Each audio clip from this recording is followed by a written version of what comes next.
flames feed in a frenzy, jump and feast. Where does it hide the wood?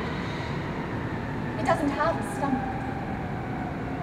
It takes it into itself, like a marriage. My uncle believed it was dangerous to breathe in the last puff of smoke before it falls to ash. He said the fire lives inside you, waiting for a way out.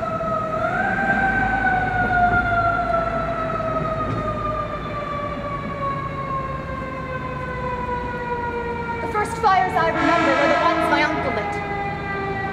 They lined the streets of one of Boston's suburbs in 1979.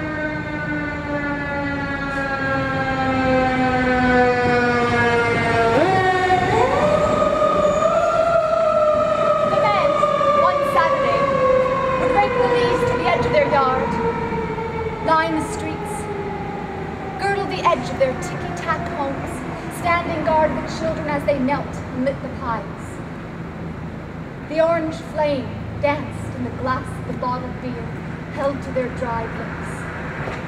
The flame erupted and slithered out of itself like a snake, racing itself silly. After the flames died down, and that sucking roar became a spit sizzle of flame-licking ashes, we would jump over the hot beds, singing jump rope songs. There was always a child who fell, and with the cry, our mothers would pull us all indoors. You need to understand that some houses have bad bones.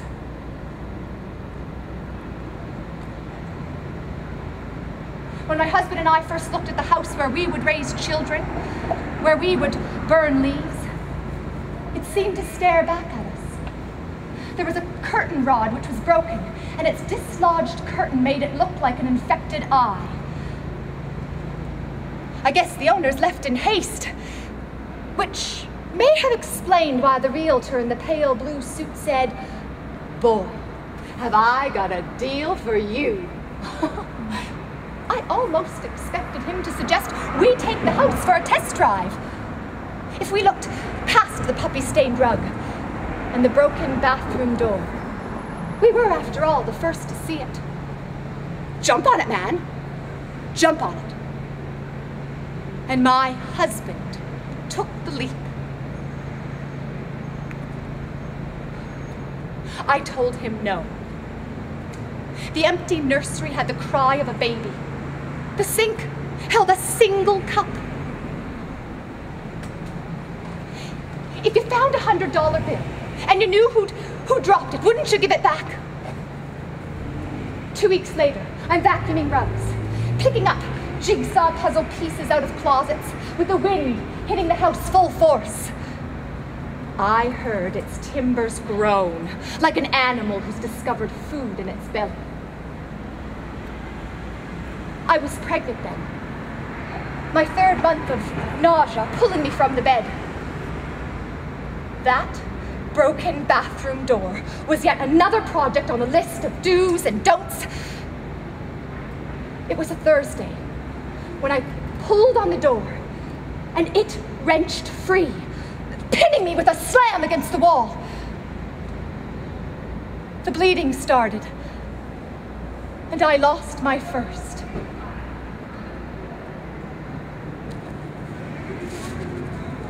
I hated that house. On my husband's birthday, 4 days later, business as usual.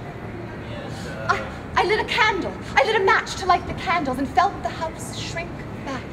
The walls in its flicker pulled back, and I thought, aha! On afternoons, I began to leave work to come home for lunch. I told my husband it was a fertility diet thing. I came home to tease the house, light a match in the bathroom and burn the door jamb. Careless with cigarettes, I told my husband. But you don't smoke, he said. I do now that I'm not pregnant, he said.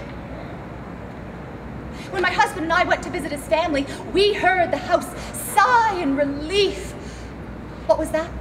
My husband asked. Must have been a bicycle going by.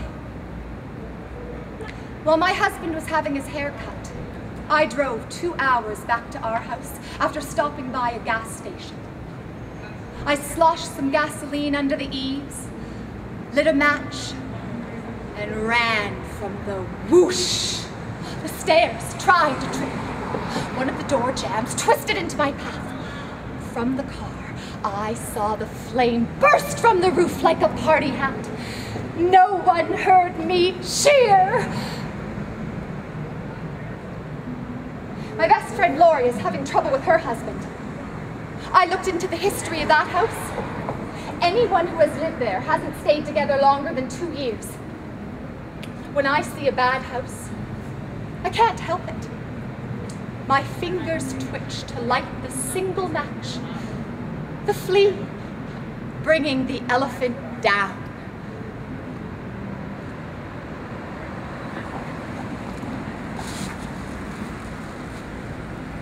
I was one of those children who fell, trying to jump through the smoke over the coals my 9-year-old October.